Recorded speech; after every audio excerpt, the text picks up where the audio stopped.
Salut à tous, je reviens aujourd'hui parce que je voulais commencer une série sur les cheveux. Donc le nom de la série c'est pourquoi j'ai l'impression que mes cheveux ne poussent pas. En fait, les cheveux poussent, les cheveux de tout le monde poussent, ils poussent d'ailleurs à une vitesse moyenne de 1 cm par mois. On a l'impression qu'ils ne poussent pas, tout simplement parce qu'on n'arrive pas à retenir la longueur. Et il y a plein de choses qui font qu'on n'arrive pas à retenir cette longueur-là. Et du coup, dans le premier volume de cette série, donc on va parler des choses qui font du mal à nos cheveux en fait.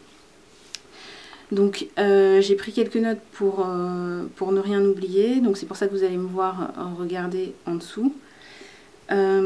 Donc la première chose qui peut faire du mal à nos cheveux, ce sont les accessoires qu'on utilise pour démêler ses cheveux.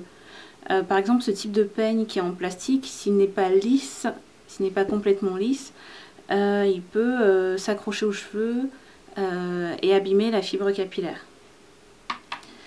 Le deuxième point à vérifier, ce sont les ongles et les mains. Quand on passe son temps à passer les mains dans les cheveux, c'est mauvais pour la fibre capillaire. Et c'est encore pire quand les ongles ne sont pas complètement limés. Donc c'est vraiment un point auquel il faut faire attention, bien avoir les ongles limés et éviter tous les accessoires qui sont pointus pour éviter qu'ils s'accrochent dans les cheveux quand vous faites vos soins. La troisième chose à laquelle il faut faire attention, ce sont les autres cheveux. Les cheveux frottent les uns contre les autres, s'ils sont secs et qui vont dans des directions opposées, ça abîme la fibre. Donc il faut veiller à bien les hydrater et à bien les démêler pour qu'ils n'aillent pas dans des directions opposées et qu'ils ne s'abîment pas les uns les autres. Ensuite, le quatrième point auquel il faut faire attention, ce sont les produits qu'on utilise pour ses cheveux. Par exemple, la vaseline que nos grands-mères utilisaient, c'est pas forcément bon pour les cheveux parce que ça contient des dérivés de pétrole, donc ce sont des choses qui sont très difficiles à enlever de la fibre capillaire. Donc pour celles qui sont au no-poo, c'est complètement déconseillé. Et en plus ça crée une barrière sur le cheveu, donc si vous les avez hydratés avant, ça va parce que ça va empêcher l'hydratation de s'en aller rapidement. Par contre, tout ce que vous mettrez après sur le cheveu va juste glisser sur la fibre et ne va pas pénétrer dans le cheveu. Donc c'est comme si vous n'aviez rien fait. Les shampoings aussi peuvent abîmer et fragiliser les cheveux. Par exemple, les shampoings avec sulfate sont agressifs pour les cheveux, donc il est recommandé d'utiliser des shampoings sans sulfate. Et ma recommandation, c'est vraiment de bien rincer le shampoing. Autant de l'après-shampoing, on peut en laisser certains pour faciliter le démêlage au moment du coiffage. Autant les shampoings, il faut bien s'assurer qu'ils soient rincés complètement quand vous allez passer à l'étape suivante. Le point suivant, ce sont les accessoires qu'on utilise sur ses cheveux. Donc tout ce qui est barrette, élastique, par exemple ce type d'élastique avec un morceau de métal, ça s'accroche aux cheveux, ça les abîme et ça empêche de retenir la longueur. Donc c'est vraiment à bannir. Pareil pour les bonnets, enfin je ne vais pas dire que les bonnets sont à bannir, mais tout ce qui est en laine, en coton, ça absorbe toute l'hydratation qu'il peut y avoir sur les cheveux. Par exemple pour ce type de bonnet, ce que vous pouvez faire c'est coudre un carré de tissu en soie ou en satin à l'intérieur du bonnet. Comme ça, ça n'abîme pas les cheveux quand vous le mettez sur votre tête. Par exemple, j'aime beaucoup utiliser des pinces crocodiles aussi sur mes cheveux, mais il faut bien faire attention à ce qu'il y ait les embouts en résine sur les pinces crocodiles et pas les enlever comme ça directement pour ne pas arracher les cheveux, mais bien les ouvrir avant de les enlever du cheveu. Donc voilà pour la partie accessoires. En ce qui concerne les accessoires aussi, il faut bien faire attention à ne pas les mettre toujours au même endroit.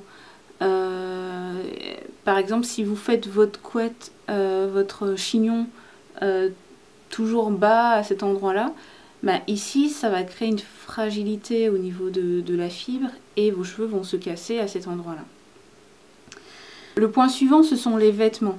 Donc là, avec mon twist out, mes cheveux ne frottent pas trop sur mes vêtements, mais quand vos cheveux atteignent une certaine longueur, ou si ils sont pas en twist out, ils frottent sur les cheveux, sur les vêtements, pardon, et c'est pareil, ça fragilise les cheveux, ça les casse et ça les empêche de pousser. Donc vraiment faire attention à ça. Ça ne veut pas dire qu'il faut faire tous les jours des coiffures hautes, mais prendre ces informations-là en compte et faire en sorte de limiter les coiffures où les cheveux frottent sur les vêtements. Le 6e point à surveiller, ce sont les oreillers. Donc quand vous dormez toute la nuit sur des oreillers en coton, de la même façon, en fait, ça aspire l'hydratation qu'il peut y avoir dans vos cheveux. Et donc ça les rend secs, ça les rend fragiles et ça les rend cassants. Donc ce qui est recommandé, c'est d'utiliser des têtes d'oreiller en satin ou en soie, ou d'utiliser des foulards pour aller dormir, ou même des bonnets de nuit. Point numéro 7, ce sont les tissages. Tout ce qui est tissage, box braids, extension, ça tire sur les cheveux et ça les fragilise. Donc il faut bien faire attention à ce que ce soit bien fait, donc fait dans le respect de la fibre capillaire, donc que ça ne tire pas trop les cheveux. Et en plus, tout ce qui est cheveux synthétiques, de la même façon que les vêtements ou les oreillers, ça va absorber l'hydratation qu'il peut y avoir dans vos cheveux. Donc il faut vraiment veiller à réhydrater les cheveux, et c'est pas forcément facile quand vos cheveux sont cachés sous un tissage en fait. Donc c'est pour ça que les tissages, ok, c'est pas à bannir, mais ça demande une attention supplémentaire pour bien entretenir ses propres cheveux. Le point numéro 9, c'est l'eau calcaire. L'eau calcaire, c'est vraiment un gros danger pour les cheveux. Il n'y a qu'à voir ce que le calcaire fait fait dans la salle de bain. Ça laisse un film blanc dégueulasse sur les robinets par exemple. Et imaginez donc ce que ça fait sur vos cheveux. Donc ça les empêche de respirer, ça les abîme, ça les rend secs. Et donc ce qui est préconisé contre l'eau calcaire, c'est d'utiliser du vinaigre pour la dernière eau de rinçage après le shampoing.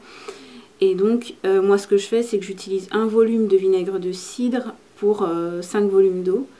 Et donc j'utilise ça comme eau de rinçage et ça permet de rendre le cheveu brillant et d'éliminer cette problématique du calcaire. L'autre solution, c'est d'utiliser des pommeaux anti-calcaire qui sont vendus mais qui sont relativement chers si vous voulez quelque chose d'efficace. Donc c'est aussi une solution et c'est meilleur et pour la peau et pour les cheveux. Et le dernier point, le point que je pense le plus important, c'est la chaleur directe. C'est vraiment le truc qui peut agresser vos cheveux. Si vous utilisez les plaques tous les jours ou même une fois par semaine, c'est vraiment mauvais pour les cheveux.